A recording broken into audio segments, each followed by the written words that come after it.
కానీ ఆయన తిట్టాడు కదా సార్. ఇప్పుడు ఆయన చంద్రబాబు నాయుడు గారు ఎలక్షన్స్ లో అప్పుడు హామీలు నెరవేర్చలేదని అదే రోజు ఆ మాట అన్నారు కదా, ఆయన్ని కూడా మాట అన్నారు కదా, చంద్రబాబు నాయుడు తిట్టారు కదా పవన్ కళ్యాణ్ గారు, ఎత్తి చూపారు కదా ఆయన చేయలేదని. ఎలక్షన్స్ టైంలో ఆయన ఇచ్చిన హామీలు ఏమి నెరవేర్చలేదని ఆ రోజు చంద్రబాబు నాయుడు గారి గురించి కూడా పవన్ కళ్యాణ్ గారు మాట్లాడారు. అండ్ ఈ రోజు ఈ ప్రభుత్వంలో చేసిన ప్రాబ్లమ్స్ కూడా చెప్తున్నారు. అవును కదా, ఇక్కడే ప్రాబ్లం లేవులే, చెప్తా తర్వాత చెప్తా. నువ్వు అన్నావు కదా మాట. ఇప్పుడు ఈయన చెప్తా, ఈ మీరు చెప్పారే కళ్యాణ్ గారు ఇది జగన్తో పోల్చి ఆయన వచ్చి ఎవరన్నా తెలుసా ఫస్ట్ పబ్లిక్లో నారా చంద్రబాబు నాయుడా అతను మామకి వెన్నుపోడు పొడిసి తన్ని ఆయన ముఖ్యమంత్రి సీట్లో కూర్చున్నాడు. అది ఈయన ముఖ్యమంత్రి అవుతాడా? నాలంటోడు పార్టీ ఉంటే తప్ప అవుతాడా?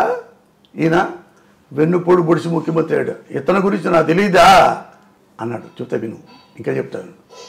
లోకేష్, లోకేష్ నువ్వు ఇసుక అసలు చంద్రబాబు ఎలా అయ్యాడు నీ కొడుకు మంత్రి? ఏ ఏ ఏ ఏ ఏ ఏ కేటగిరీలో ఉన్నాడు?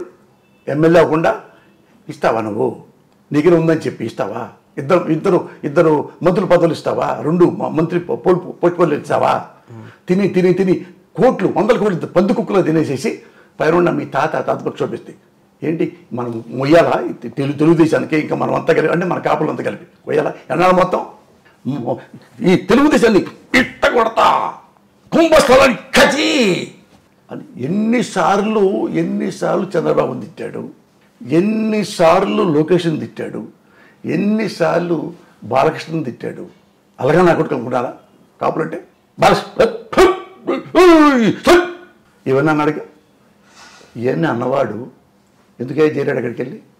నువ్వు అన్నావే అక్కడ వచ్చాడు అతను ఎందుకు కలిసాడు చెప్పు. ఊరిని తెలుసుకుంటా నేను కూడా.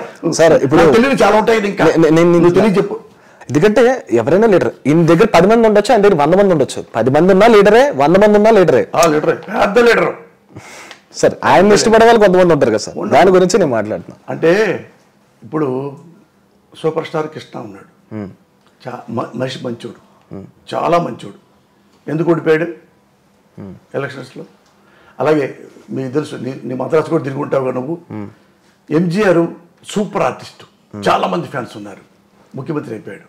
శివాజీ గణేశన్ సూపర్ ఆర్టిస్టు, లక్షల్లో ఫ్యాన్స్ ఉన్నారు, అతను కూడా గెలవడా? ఎందుకు ఓడిపోయాడు? అంటే బలం ఎక్కడ ఉంది, బలహీనత ఎక్కడ ఉందో మనం తెలుసుకోవాలి. అతను కంటే నేనే గ్లామరు, అతని కంటే నేనే జనం ఫ్యాన్స్ ఎక్కువ చూశారు, అతని కంటే నేది, అతను మామూలుగా ఉంటాడు, ఇది అని ఒకళ్ళ వెనబడి ఏడవకూడదు. అతనిలో ఉన్న క్యాలిబర్ ఏంటి, జగన్లో ఉన్న క్యాలిబర్ ఏంటి, నాకు లేనిదేంటి, జగన్లో ఉన్న క్యారెక్టర్ ఏంటి, ఇందులో నాకు లేనిదేంటి అని క్వశ్చన్ చేసుకుంటే ఆటోమేటిక్ వచ్చేస్తాయండి.